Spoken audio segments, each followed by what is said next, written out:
Salam Rimba, kembali lagi di ruang Rimba Channel. Semoga kawan Rimba selalu dalam keadaan sehat walafiat. Selalu ingat 3M, memakai masker, menjaga jarak, dan mencuci tangan. Semoga pandemi COVID-19 ini segera berakhir. Amin. Kali ini kami hadir dengan konsep podcast yang akan mengisahkan cerita misteri dari kawan Rimba yang bernama Bambang dari Tegal. Sebelum kita lanjut, kami ingatkan bagi yang belum subscribe, silakan subscribe channel Ruang Rimba. Dan jangan lupa like, comment, and share, serta nyalakan tanda loncengnya agar dapat notifikasi video terbaru dari kami. Dan ikuti kami juga di Spotify dengan nama akun podcast Ruang Rimba. Alkisah, Bambang dan dua teman kampusnya mengalami pengalaman mistis ketika mendaki Gunung Lawu pada tahun 2011 silam. Saat itu, Bambang berangkat dari kampus di Jakarta bersama dua sahabat, Rara dan Rere. Berbekal pengalaman yang minim soal pendakian, ketiganya nekat untuk pertama kalinya mendaki Gunung Lawu yang terkenal angker di Pulau Jawa. Dari Jakarta, mereka naik bus Sumber Alam jurusan Jogja dan melanjutkan perjalanan menuju Solo dan naik bus ke Tawangmangu. Rute ini dipilih karena biaya perjalanan lebih hemat sekaligus main-main ke Jogja.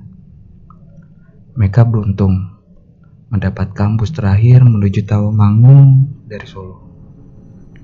Kemudian tiba di Tawangmangu pada malam hari setelah melewati perjalanan yang cukup melelahkan dari Jakarta, Jogja, dan Solo. Dalam kondisi lelah, keganjilan langsung dirasakan pertama kali saat ketiganya sampai di base camp pendakian Cemoro Sewu. Saat itu, hujan lebat disertai angin kencang menyambut kedatangan mereka. Padahal, cuaca sangat cerah ketika mereka tiba di Tawangmangu. Bahkan, Rere sempat berbelanja ciu tradisional di sekitaran Tawangmangu. Karena harganya murah, Rere memborong 3 botol sekaligus. Bambang dan Rara yang kurang doyan mabuk sama sekali tidak tertarik dengan ciu pembelian Rere. Cuaca tak bersahabat terus berlangsung sampai tengah malam dan membuat Bambang dan dua temannya batal naik malam itu juga. Lagi pula, petugas base camp melarang ketiganya naik malam hari karena baru pertama kali mendaki Gunung Lawu. Petugas base camp juga mengabarkan bahwa cuaca di sekitaran puncak Lawu sangat buruk. Bahkan Boyem, salah satu pedagang legendaris di Gunung Lawu, memilih turun gunung. Karena cuaca yang ekstrim itu, semua pendaki dilarang naik malam itu juga. Bambang dan Rara memilih istirahat agar stamina fit karena pendakian esoknya. Tapi tidak untuk Rere, yang lebih memilih meminum ciu pembeliannya dari Tawangmangu. 1 botol habis ia minum sendirian. Keesokan paginya, Bambang dan dua temannya akhirnya melakukan pendakian. Saat itu cukup banyak pendaki yang baru mulai naik Gunung Lawu. Bambang merasa senang karena akan banyak bertemu pendaki yang bisa mendaki bersama. Setelah mengurus pendaftaran di pos, ketiganya langsung naik bersama beberapa pendaki lain. Rupanya bayangan Bambang tidak seindah awalnya. Ia dan kedua temannya malah tertinggal jauh dari para pendaki lain. Bahkan beberapa tim pendaki yang berangkat siang melewati kelompoknya di pertengahan jalan. Rere jadi biang keladi lambatnya kelompok Bambang. Ia sering minta berhenti karena merasa kehausan dan kelelahan. Terpaksa Bambang dan Rara bolak-balik membawa kertas untuk mengambil air minum. Bambang akhirnya membagi air minum untuk masing-masing agar jatah air minum terbagi rata. Perjalanan ketiganya berjalan sangat lambat dan sudah masuk waktu zuhur. Mereka baru tiba di pos 2. Bambang berinisiatif untuk memasak karena ketiganya tidak sempat sarapan pagi. Bambang sangat kaget ketika membongkar tas untuk mengeluarkan air dan bahan makanan.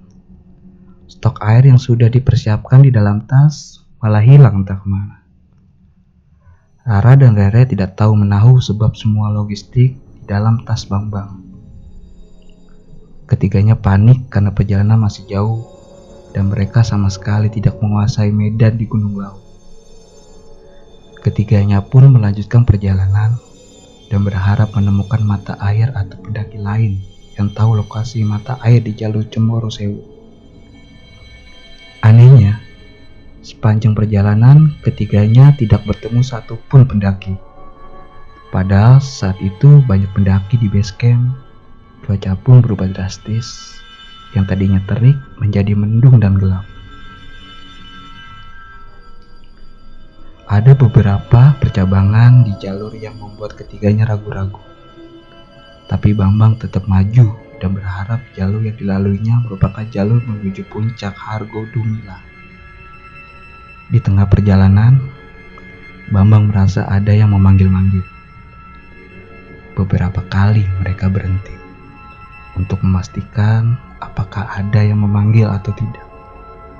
Hal itu berlangsung beberapa kali. Setelah beberapa jam perjalanan, cuaca mulai hujan disertai angin kencang. Ketiganya terpaksa membuka tenda karena jas hujan juga hilang entah kemana.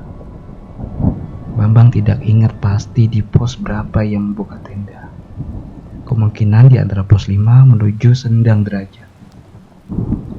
Saat itu yang dipikiran Bambang adalah berteduh agar kondisi badan tidak drop karena lelah dan kehujanan. Semoga hujannya tidak lama. Sayang 1000 sayang. Hujan justru berlangsung lama dari sore hingga malam. Terpaksa ketiganya tidak bisa melanjutkan perjalanan. Mereka pun bermalam di sana. Bambang kemudian berinisiatif untuk keluar tenda dan mencari air. Barangkali ada genangan atau aliran air deras yang bisa dimanfaatkan airnya. Bambang memilih untuk turun ke bawah karena ia melihat perjalanan ada semacam gua di sisi kiri jalur pendakian. Beberapa menit kemudian, Bambang tiba di mulut gua. Ia mencium bau dupa cukup menyengat, tapi tidak dilihatnya asal bau itu. Mungkin ada warga sekitar yang meletakkan dupa di dalam gua, pikirnya. Bambang nekat masuk ke dalam gua, yang dalamnya kemungkinan 10 meter lebih. Setelah susah payah, air yang dicari tak ketemu. Terpaksa Bambang kembali ke tenda. Di tengah perjalanan, ia melihat seekor burung jalak. Ia pun teringat dengan pesan petugas base camp yang menyinggung soal burung jalak ini. Perasaan Bambang campur aduk. Ada senang, tapi juga sedikit takut. Tapi nalurinya berkata agar dia mengikuti kemana burung itu bergerak. Ajaibnya, burung itu tidak mau terbang. Tapi ia seakan-akan menuntun Bambang agar mengikutinya. Setelah beberapa lama mengikuti burung jalak itu, Bambang tiba di sebuah sabana yang cukup luas. Ia tidak tahu lokasi tepatnya di sebelah mana dari tempat tenda berada. Hujan semakin bertambah deras dan penglihatan Bambang semakin terbatas. Kondisi sudah gelap, tapi ia belum mendapatkan air. Terpaksa ia menghentikan langkahnya dari mengikuti burung jalak itu. Ia mencari jalan setapak dan berharap menemukan tenda. Dari kejauhan, Bambang melihat seperti ada pendaki lain yang berjalan. Ia memanggil pendaki itu, tapi tidak mendapatkan respon. Bambang mencoba mengejar pendaki tersebut, tapi ia kaget karena sosok pendaki itu hilang. Beberapa kali ia memanggil pendaki itu, tapi tak ada jawaban. Berselang beberapa waktu kemudian, Bambang akhirnya tiba di tenda. Kedua temannya berharap-harap cemas menunggu. Sayangnya, Bambang tidak menemukan mata air. Bambang tidak menceritakan soal sosok burung pendaki dan gua yang ia masuki. Ia lebih memilih diam dan meminta maaf karena tidak menemukan mata air. Untuk sementara, mereka memanfaatkan air yang tersisa dan menampung air hujan dengan botol dan nesting. Ketiganya memakan cemilan seperti roti dan biskuit yang dibawa. Lumayan untuk menggajah perut yang lapar. Cuaca sangat dingin dan pakaian mereka basah kuyup. Mereka duduk berdempetan dan menghadap kompor yang menyala. Badan terasa lemas, lapar, dingin, hujan deras, dan angin kencang merupakan perpaduan yang sangat menyiksa. Ketiganya memilih untuk diam daripada mengeluh. Beberapa kali mereka memilih untuk rebahan, tapi tidak berapa lama kembali duduk bersama. Di depan kompor, mereka tidak bisa tidur. Rere merasa bersalah karena telah membeli ciu yang membuat mudah aus selama perjalanan. Ia meminta maaf dan menyesal. Bambang dan Rara maklum dan tidak ambil pusing. Suasana hening, hanya terdengar suara hujan dan desiran angin kencang dari luar.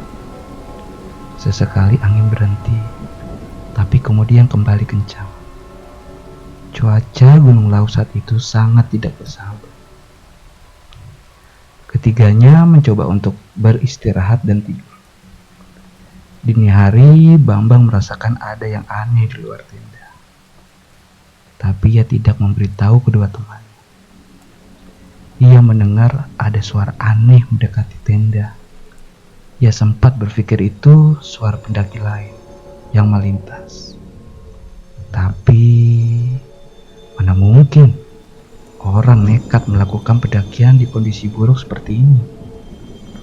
Kemarin malam saja ia dan pendaki lain dilarang. Bambang mencoba mendengarkan baik-baik suara itu. Tapi suara hujan dan angin lebih lantang. Suara itu beberapa kali muncul dan mendekati tenda. Anehnya, tidak ada kilatan cahaya jika itu pendaki yang melintas. Bambang masih penasaran. Tiba-tiba tercium aroma dupa, seperti yang dirasakan ketika Bambang berada di gua. Seketika Bambang kaget dan membaca semua bacaan doa-doa yang ia hafal. Rara dan Rere sempat bertanya, ada apa gerangan? Tapi Bambang tidak berkata apa-apa. Bambang akhirnya memberanikan diri untuk keluar bareng sebentar dan mengecek kondisi di luar tenda. Tapi ia tidak melihat apapun karena gelap gulita dan angin kencang. Saat hendak masuk tenda, ia mendengar suara panggilan dari kejauhan. Ia menoleh ke belakang dan mencari-cari sumber suara. Ia mengarahkan senter ke segala penjuru. Yang dilihat hanya pepohonan yang tertiup angin. Tak ada tanda-tanda pendaki yang melintas. Bambang mencoba kembali masuk tenda. Lagi-lagi ia mendengar suara panggilan. Kejadian itu berulang sampai 3 kali. Dan Bambang sama sekali tidak melihat sosok yang memanggil dirinya. Bau dupa kembali tercium dan membuat bulu kuduk Bambang merinding. Ia buru-buru masuk ke dalam tenda dan memilih untuk tidur, tapi tidak bisa. Bambang terjaga sampai keesokan pagi.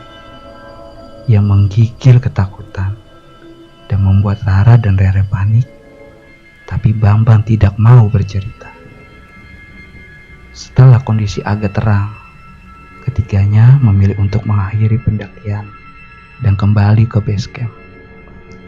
Pertimbangannya, tidak ada stok air dan pembekalan makanan. Saat itu kondisi gerimis dan membuat ketiganya basah kuyup. Tidak ada satu pendaki yang terlihat selama perjalanan turun ke base camp. Semua terasa berat karena kondisi basah kuyup. Beberapa kali ketiganya terpeleset karena jalan licin. Jalan sangat lambat dan mereka tiba di base camp sore hari. Cuaca masih hujan, tapi angin tidak terlalu kencang. Bambang baru banyak bercerita kepada Rara dan Rere di base camp soal apa yang ia alami selama pendakian. Di base camp juga ketiganya mendapatkan penjelasan mengenai pengalaman aneh tersebut dan beberapa pantangan di Gunung Lau. Di antaranya seperti jumlah pendaki ganjil, memakai busana berwarna hijau, melakukan aktivitas terlarang seperti mabuk-mabukan dan banyak lagi hal yang lainnya. Terakhir, Bambang ingin memperlihatkan foto-foto sosok burung dan pendaki yang ia temui selama di perjalanan. Tiba-tiba, foto yang ia ingin perlihatkan hanya berupa pepohonan saja. Sosok burung dan pendaki yang dimaksud menghilang entah kemana. Bambang kaget dan mulai terdiam. Ia tak percaya bahwa foto-foto burung dan pendaki menghilang. Rara dan Rere heran dengan sikap Bambang yang tiba-tiba terdiam. Petugas base camp kemudian menyuruh ketiganya untuk beristirahat.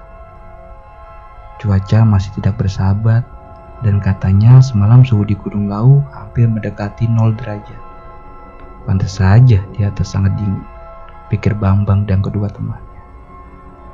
Ketiganya kemudian pulang ke Jakarta keesokan harinya dan menyimpan cerita mistis tersebut seperti pengalaman dan pelajaran agar lebih mawas diri ketika melakukan pendakian.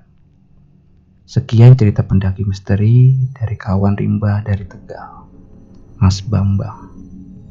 Semoga kita semua bisa mengambil pelajaran dari kisah ini. Kami Ruang Rimba Channel menyajikan kisah cerpen misteri ini tidak untuk menakut-nakuti kawan rimba untuk mendaki gunung.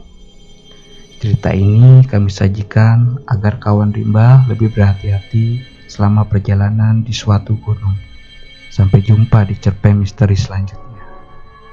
Jangan lupa subscribe, share, like, and comment, serta nyalakan tanda loncengnya agar mendapatkan notifikasi video terbaru dari kami. Salam rimba.